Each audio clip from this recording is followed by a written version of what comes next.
Hey, hi, so I'm Pupak, and today is the 12th of December 2024, and I want to tell you about the project about learning and living with the intelligence of the Chinese characters, written Chinese characters, or kanji in Japanese. So a little bit about my own background and the intention of the project.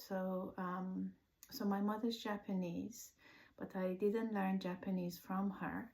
I went to a Japanese university in the 80s, late 80s, and that's when I started. I had to learn the kanji in the Japanese system, but I never mastered it, I have to say, back then. So I had 2 years of intensive study, and then I learned it the way the method it was taught back then, which I think is very left brain.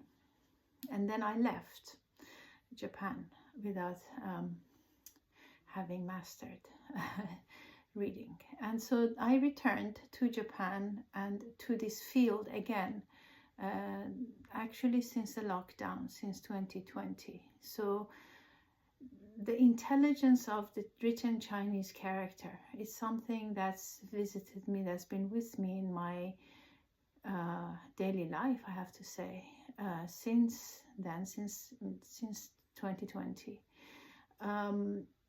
It just woke up in my life, and because I was somewhere else now in my life, I was in my 50s then, and I have different skill sets to learn the Chinese character. So I think I relied on, it was more right brain approach to see the characters. And since then, the characters really come alive for me in my life.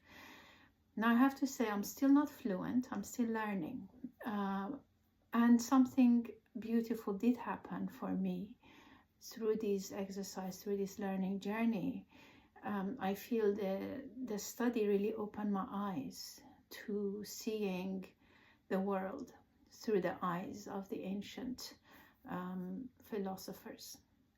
And this is what I love to pass on to you, to the rest of the world, and to the people who are following this study, is seeing the world in what I call through what could be natural law, and there's a certain beauty and intelligence in there. And with this, we will learn to recognize these characters. I feel the written characters, as the word says, they each have a character, and it's very much like a human being. You know, there are different qualities, and it's such a joy, I really feel, when we approach the characters in this way. I feel like the world speaks to us, reveals certain wisdom.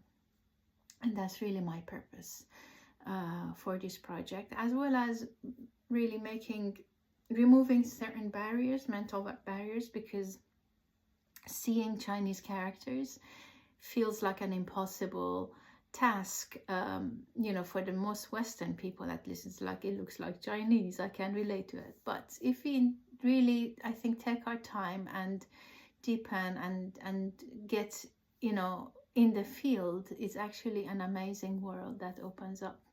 So that's what I love to do, to relate this world. And I think in time, with perseverance, it is a study that needs perseverance, patience. The world of the Chinese characters will open up and will show us secrets, and is a delightful journey. It's been for me. And I hope that I can take you along. The reason I want to give this away is that it's been such a revelation for me. It's been such a joyful deepening.